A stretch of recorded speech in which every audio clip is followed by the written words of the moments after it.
Okay, so this is about a situation that has unfortunately become known as the Michael Elgin situation. And just who is Michael Elgin? Is he a politician? Is he a police officer?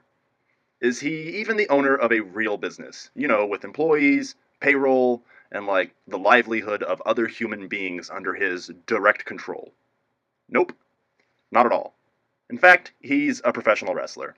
And for those of you that don't know what that is, it's a grown man who works fights, aka pretends to fight other grown men, for a relatively modest living. Sounds pretty cool, right? Well, I mean, it kind of is, but in reality, it's not really as glamorous as one would think it is. Most people who do it, well, they do it for like $20 a night in a bingo hall or some shit like that, on the weekends usually. Sure, some of them make thousands or even millions of dollars doing it, but honestly, not many of them. Those that do manage to provide for themselves, and maybe even their families, by doing this, well, they manage to do so by putting in years and years of work, destroying their bodies in the process, and driving thousands of miles to entertain handfuls of people in an environment of relative obscurity, until one day, maybe they get lucky enough for a shot at a bigger stage, for just a little bit, so they can prove themselves. For most, however, this simply never happens. For Michael, it's been about 14 years in the making. Michael currently wrestles in Japan half the year, and the other half of the year he crisscrosses the continent doing this relatively silly, trivial thing for other people's entertainment and, honestly, for his own sense of personal fulfillment. He's been on the cusp of real stardom for at least the last handful of years. And that's kind of where our story here begins, because Michael Elgin's small piece of stardom has been used as the springboard for, frankly, a total, complete, and ridiculous fraud. This would be disgusting enough in its own right because Michael has worked his ass off to get where he is, but what makes this situation even worse, however, is that this particular fraud is being perpetrated and paraded around wrapped up in the blanket of the current Me Too movement. And in case you've been living under a rock for the last few months, the Me Too movement is this whole backlash against sexual assault and sexual predators in the entertainment industry. Specifically, it's pretty much a wave of powerful men at the top of the entertainment industry being completely undone and unraveled by their absolute wanton abuse of power as pretty much a means to assault and rape women who are subordinate to them and who they know can't or won't speak out for fear of retribution. And as a whole, this is kind of a good thing, or really a good thing. These guys need to be called out, exposed, and marched through town square while everyone chants shame at them, like, for sure, they do, they suck. The problem is that this movement is taking place primarily on Twitter and various other social media platforms instead of in the courts. And it turns out that you can say whatever the fuck you want to on Twitter. And if what you say is incendiary enough, it doesn't matter if it's true, supported by evidence, or even if it makes any sense at all. All it has to do is be said, involve somebody famous or with at least some degree of notoriety, and be shared. That's it. No due process, no evaluation of evidence, none of that boring shit. Just say it at the right time, to the right people, and the machine will take it from there. Who needs a real courtroom when you can utterly manipulate the court of public opinion, right? This rings especially true if the real goal of an alleged victim isn't actually justice or anything like that, but rather simply satisfying some insatiable need and desperate desire to be a relevant part of some conversation. Now, it would be pretty hard to just pick a random multimillionaire from Hollywood and manipulate them into giving you such a platform. Somebody who simply pretends to fight for a living? Someone who, in order to gain your dollar, has to engage with you directly? Well, now, that's a different story, isn't it? So this brings us to the situation at hand.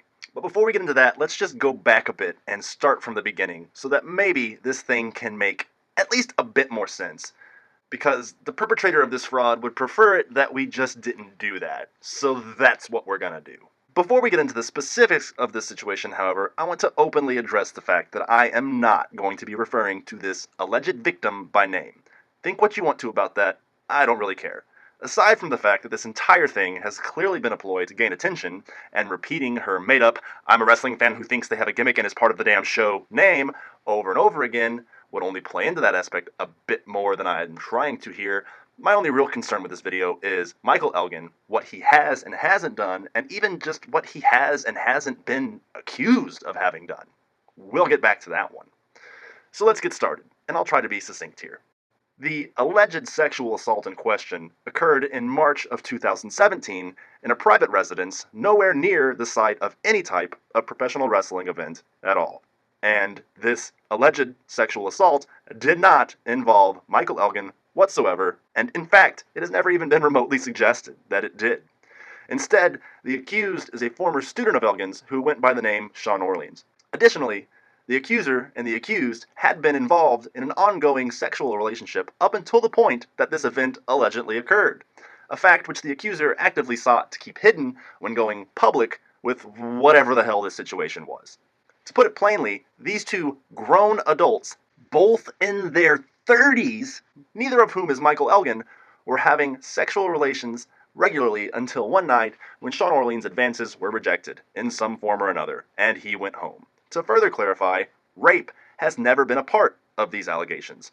While nobody can be sure of the nature of what happened on the night in question, other than the two parties involved, again, neither of whom is Michael Elgin, a simple examination of the exchanges between Orleans and the alleged victim sure as hell reads a lot like some sad sap getting embarrassingly rejected, but hey, whatever. This video is about whatever the fuck Michael Elgin's being accused of, right? Now, this alleged victim, rather than inform the authorities, decides to inform Michael Elgin, someone she barely knows and whose contact information she's had for roughly 3 months. But someone with notoriety, and someone with about 60,000 Twitter followers compared to Sean Orleans' paltry 1,500 or so.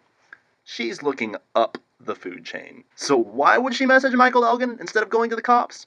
Well, apparently she held Michael Elgin personally responsible for the actions of whoever she allowed into her own residence of her own volition. That makes sense. But it gets better. Additionally, this also meant that she believed she was now in charge of exactly how Michael Elgin was going to proceed with his booking of Sean Orleans in Michael's independent promotion, Glory Pro. So let's talk about Glory Pro for a minute. Glory Pro had run its first show in February of 2017.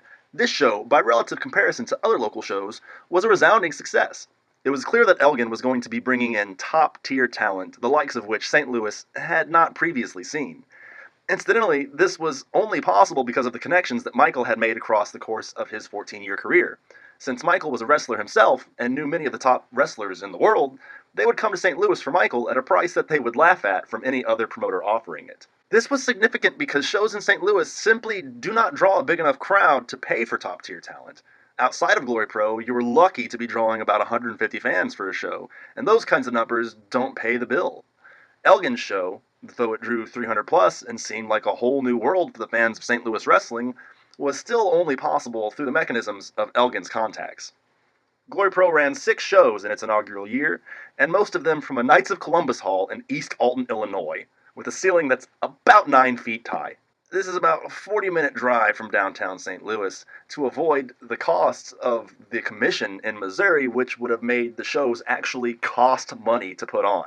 These shows each averaged anywhere between $600 to $2,000 in profit total, all of which was immediately reinvested into increasing the production value of the next show.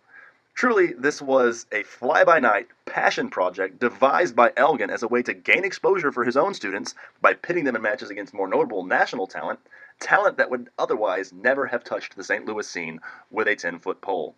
The WWE, this was not.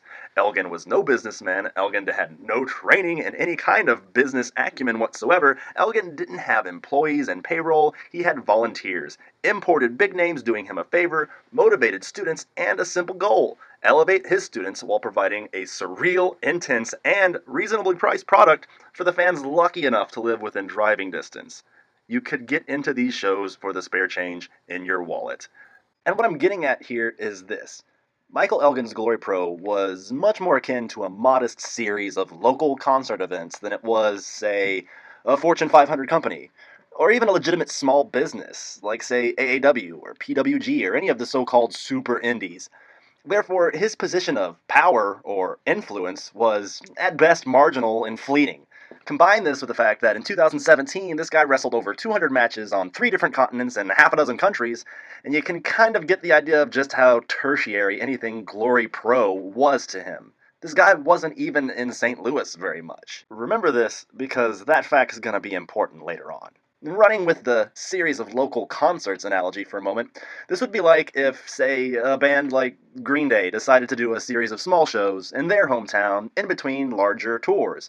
And as a token of good faith, they decided to book a number of local bands as opening acts throughout this series of concerts.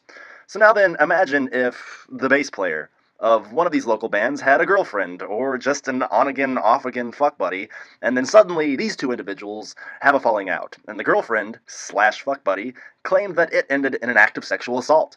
Now, bear with me, imagine that this girl, as a first course of action, immediately contacts Billy Joel Armstrong, the lead singer of Green Day, and expects him to personally handle this extremely personal and criminal situation that had fuck all to do with him or his series of concerts. What do you suppose he would do? Precisely what Michael Elgin did, I imagine. Immediately refer her to contacting the authorities. Remember them? Police officers?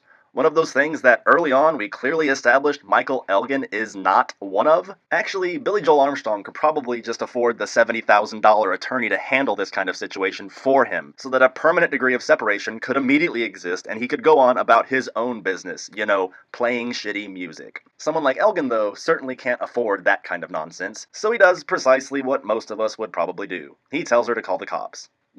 'Cause he's not one, and she's a grown-ass adult. And the accused in question is a personal friend of his, and oh, by the way, he's got a bunch of other shit to do, and this is, again, none of his goddamn business. In fact, come to think of it, he goes about this in a much more polite manner than I, personally, could have ever mustered when faced with the same prospect of being told that this was now my problem by virtue of having trained the guy. Hey, Billy Joel, didn't you help that guy from the opening act learn some guitar chords once? Well, his problems are all your problems now. Yeah, fucking right. So, just to reiterate where we are so far in this story, it's March 2017.